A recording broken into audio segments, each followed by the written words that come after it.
Good morning from ThoughtStorm Journal. When I was trying to heal from major depression and anxiety, I felt like I was doing pretty well at one point. For a very long time, I was feeling a lot happier and a lot less anxious. But then one day, I suddenly hit a wall that sent me into a downward spiral again. And I hated myself. I felt like I'd lost the fight, like I was never going to win and I'd never heal. And unfortunately, I spent well over a year staring at that wall, thinking there was nothing I could do. But then, as I was lying in bed one day in the middle of the day, like I often did because I was so depressed that I couldn't do anything else, in the back of my mind, I was trying to figure out what happened. And I suddenly realized what the problem was. The positive thoughts and affirmations that I had been taught to use to make myself feel better just didn't feel right anymore. It all felt like I was lying to myself. And I realized that the positive thoughts and affirmations were almost like taking pain pills for pain. And everyone knows that at some point the pain pills stop working. And you can either up your dosage and risk getting addicted, or you have to find another way. This was the point I began to understand that positive thoughts and affirmations were just covering up the problem. They were just like putting a Band-Aid on an infected wound. First, understand that thoughts are energy.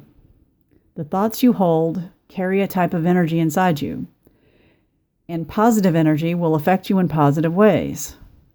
But if you hold any negative energy of any kind inside you, even energy of past emotional trauma that you think is gone because you haven't thought about it for years, it's still there. And that negative energy will affect you negatively, and it will keep trying to surface in order to be healed. It does this in the form of your triggers, and the energy doesn't leave you until you release it. And until it's released, it will undermine your ability to be truly positive. You can only live with emotional issues for so long before you feel an urge to do something about them. This is why they say that the path to enlightenment is through suffering. Emotional issues are a calling of your soul to go in another direction. Emotional issues only happen if you don't listen to your calling and you follow a path that was chosen for you by others or society.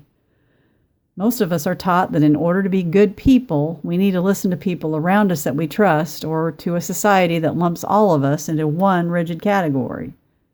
So this is what we do. And for this reason, most of us end up with emotional issues of some sort that we'll be forced to deal with at some point. Learning to focus your thoughts positively is a great skill to learn in your healing process. Don't get me wrong, it's absolutely imperative to learn how to keep your focus positive so that you can create a positive reality in your life. But if you're like I was and have crippling anxiety or depression, being positive is not the easiest thing to do, and you will eventually hit the same wall I did. Keep in mind that your anxiety and depression persist because of the issues within yourself that need healing, and no pill will fix this. It will only alleviate the symptoms until you have to take another pill. And in my opinion, taking a pill should only be a temporary form of relief to give you the energy to do the real healing work necessary to get off meds forever. So once you've realized that thinking positive isn't working anymore, it kind of leaves you feeling defeated. But keep in mind, you're never really defeated. This is the universe trying to help you. This is, again, your soul's calling you to take the next step. Once the positive thoughts and affirmations start to feel wrong and that you're lying to yourself and they're not helping anyway, it's time to start seeing your emotional issues so you can heal them. When I say start seeing them, I mean learning to recognize them when they pop up. If you have an anxiety attack, an episode of panic, a sudden acute onset of depression, angry rant, or even if you just snap at someone randomly for seemingly no reason, anything that triggers a negative response in you, those are all signs of an area within you that needs healing. And these are usually past issues that you've never dealt with in a constructive way. And there are many ways to deal with these, but you have to summon some courage because you'll have to revisit some of your past pains and traumas. And you may be afraid to do that because we all want to avoid pain. But once you revisit it and analyze it completely, you'll be surprised by how you never have to feel that pain to that degree again. This is a way of giving your issue the voice it never had before and ultimately purging it from your being forever. I found ways to do this over the years. I started out writing it all in a journal. This can be a very good way to let the negative energy flow out of you through your hands as you write. This is just a plain notebook in which there are no handwriting or spelling rules or rules against profanity even. It's not meant to be seen by anyone, so you can write any of the worst of your thoughts down without anyone knowing. It can be a perfect outlet for someone who doesn't have as much alone time at home and needs a private method. For those who do have private time available, I have used a method in which I go to a private place and start purging the negative energy through talking to myself. I know it may sound a little crazy, but you can get comfortable doing this, and it's really helpful. I started using this method when I moved to Florida and found so many beautiful spots along my drive to work every day. I started using scenic spots along the drive to stop and purge my negative thoughts.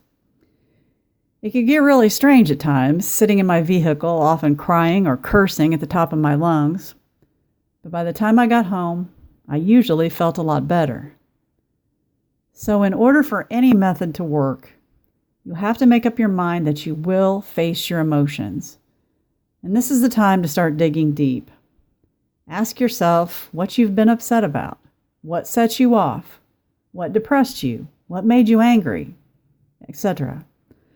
Then ask yourself how that made you feel. Use as much detail as possible for your answers. Either write them down or say them. Keep digging up feelings until you're sure there's nothing left. Give them a voice. Cry, complain, curse, rant with great detail until there's nothing left to release. Next, ask yourself what event happened in the past that made you feel in a similar way. Then ask yourself how that made you feel. Explore that also with as much detail as you can remember and recall the feelings you had. Because the best way to release the energy of negative feelings of the past is to feel them again. And this isn't easy, but if you thoroughly explore both related incidents in this way and you have a full understanding of them, you will have healed that aspect of yourself. And you can do this anytime you have an emotional trigger. Express those feelings in every way necessary and allow the energy of them to leave your body. There's no one judging you here. There's no one telling you you shouldn't feel the way you feel. If you feel something, it's valid, and you need to acknowledge it, express it, and release it. This is true healing rather than covering up symptoms. In the meantime, focus positively on the things you can truly believe. Instead of feeling like you're lying to yourself, try to see the positive in every situation, but focus on things you are capable of believing right now. For example, instead of saying something like, "I am all powerful," say something like, "My favorite TV show is on tonight and I love that." Or, "My dog loves me." Or, "The sun is shining." Look for any small things you can hold on to and keep focusing in that way while you're healing. If you keep doing this, you'll work your way up to "I am powerful." I promise. When we were children, we were often shamed or even punished for expressing our feelings. So we learned to hold them in, and this was the worst thing that could have happened to us. Now we have to learn, as adults, that our feelings, negative or positive, are actually good things. They are our guides, and they happen in order to let us know how we're doing.